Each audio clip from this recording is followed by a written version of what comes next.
Welcome to It's Damn True podcast, where we talk about professional wrestling from the early 90s all the way to the present day. I'm here with my guest host, Victor Martinez, and we're going to talk about our number one or number two, depending on how we see, best OMG moment in professional wrestling history. Victor Martinez, how you doing? I'm doing great. Ready to get this show kicked off. So there's plenty of OMG moments in WWE. You would agree, right? Of course, thousands of them. I mean, I feel like the top 50 list wasn't even, scratching the surface. There's so many more.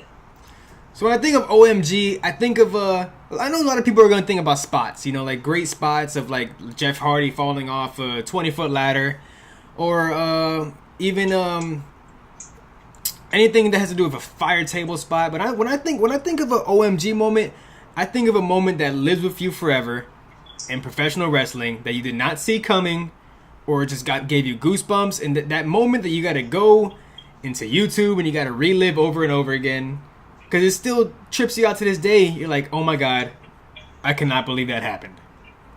100% sure. Yes, I agree.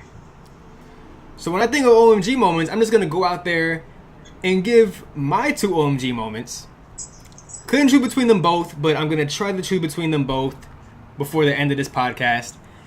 And they both surprisingly they both involve somebody who I'm a big fan of. Not a huge fan, but they both involve The Undertaker. Okay, what do you got? The one that is obvious, I think, what people are gonna see is the Brock Lesnar breaking the streak. I mean, yeah. Do you remember that guy's face in the crowd? I remember it because I was in Japan watching it on pay-per-view, and I cannot believe me and a couple of my buddies that were wrestling fans were watching it on pay-per-view, and we were shocked along with the world. And I think what added to it was Brock Lesnar's music didn't play, and no, I don't think a bell was rung if I remember. Now that you say it, I don't think his music didn't play. Yeah. I didn't even notice it. I know for a fact his music didn't play and the bell wasn't rung. I don't think.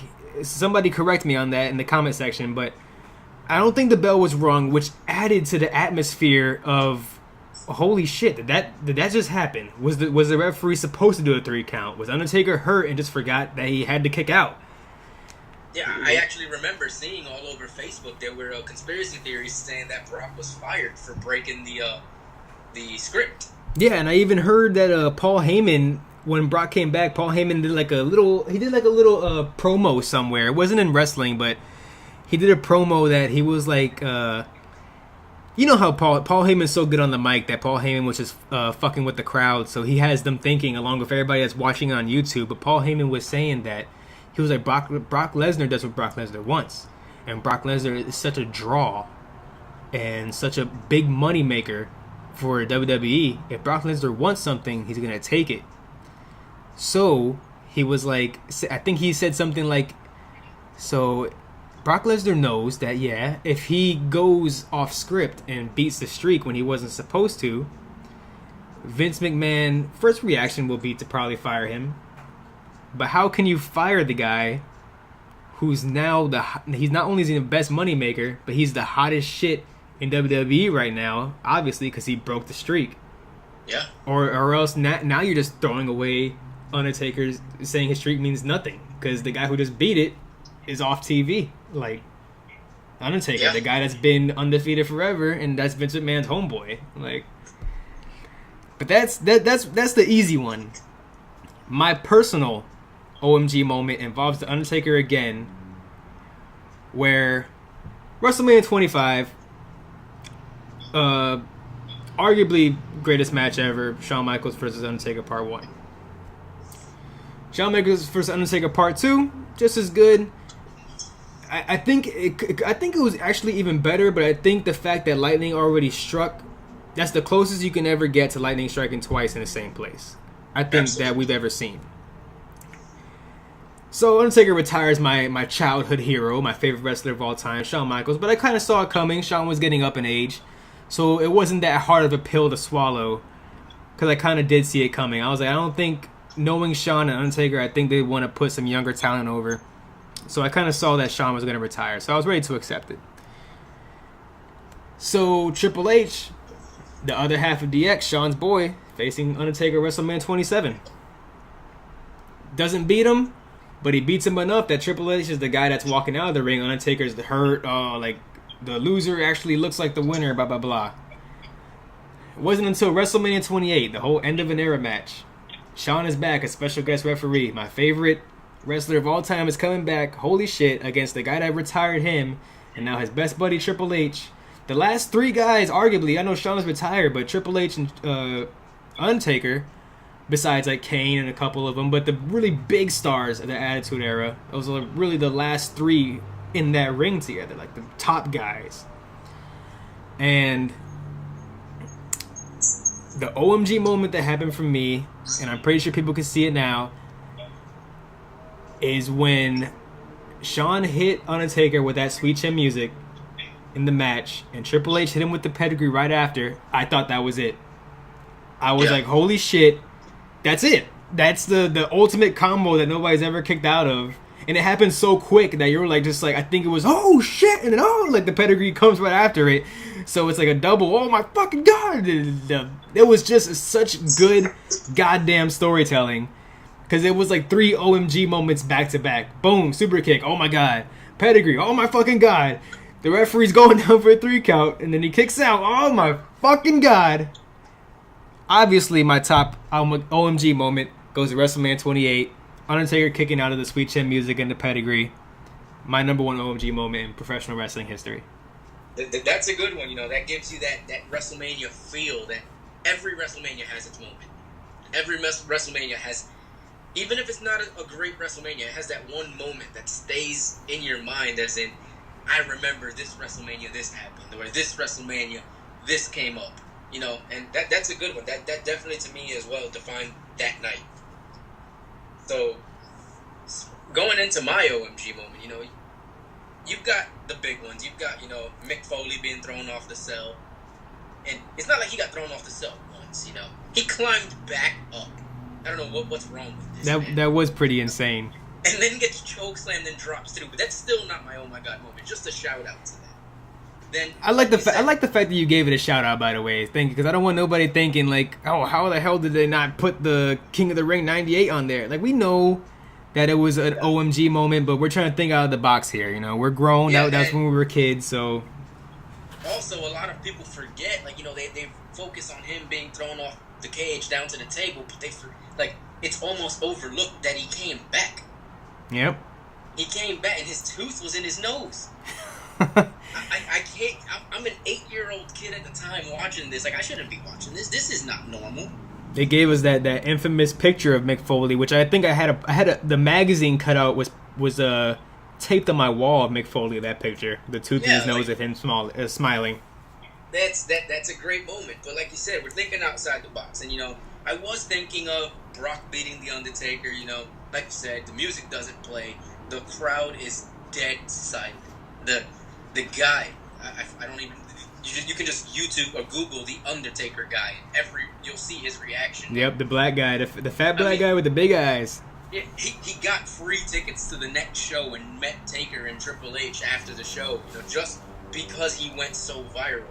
Then you've got there's just so many oh my god moments I can think of, but there's really one that comes out to me, and it's not a match.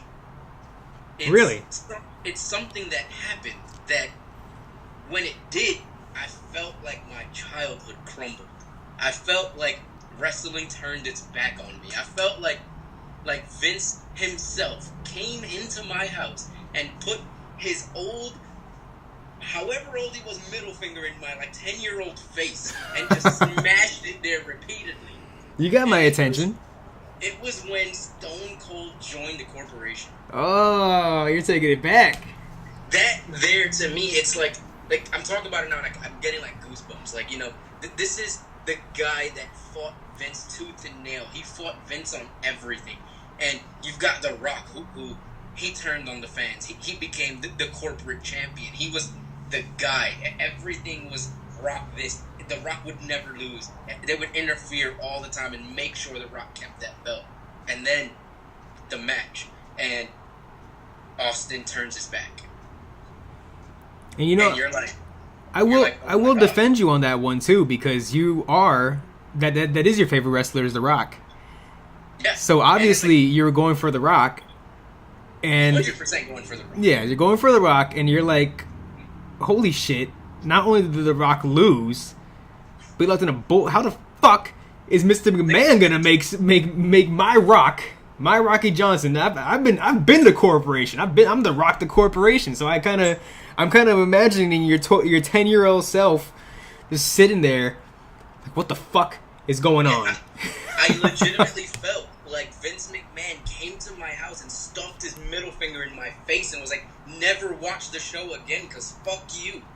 Like, that's a moment that I'll never forget. Like, my guy's down on the floor. And the fact that The Rock is my favorite wrestler, it's like a double oh my God moment. Because it's, oh my God, Stone Cold just turned and holy shit, The Rock has just been abandoned.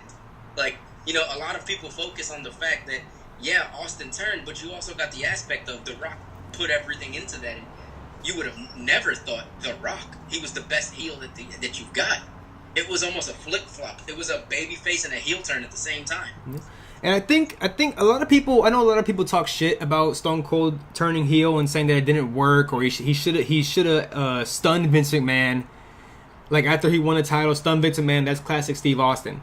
But what we're talking about, that's an OMG moment. Like, whether it worked out him being a heel or not, like, the fact that it happened is that's what this whole conversation about, is the OMG moment. It's not, I don't give a shit what happened afterwards. I mean, I did back then, but looking back at it now, I completely respect that answer and completely understand that answer. That was a big, if not one of the biggest OMG moments in professional wrestling.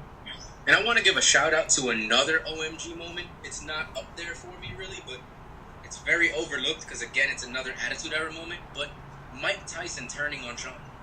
Mike Tyson, you know, I didn't even think of that way. Oh, don't even bring that up because you're gonna make me cry. Because that was Shawn Michaels, my number one favorite of all time. As a matter of fact, I'm not even gonna get that much into it. But fuck Mike Tyson. I know you look back at it, and you know Shawn had to retire because he had a broken back and he was put out of his mind. But you gotta imagine, I think it was 8-year-old me, hoping that Shawn, D-Generation X, is the coolest fraction in the world, and Shawn's the coolest guy in the world to me. And he has Mike Tyson on his side. How can he lose? I don't know. Yeah, Mike Tyson would just go in there, make a stupid fast 3 count, and now Stone Cold is a champion. Austin Era has begun. Shawn Michaels is retired. I go home and cry. And it was definitely an oh my God moment. Oh my God moment is also a fuck you moment to me and my childhood. But tell us at home, what is your best OMG memory or most present OMG memory in professional wrestling history? Carl Anderson, Luke Gallows, been Boaz for a long time.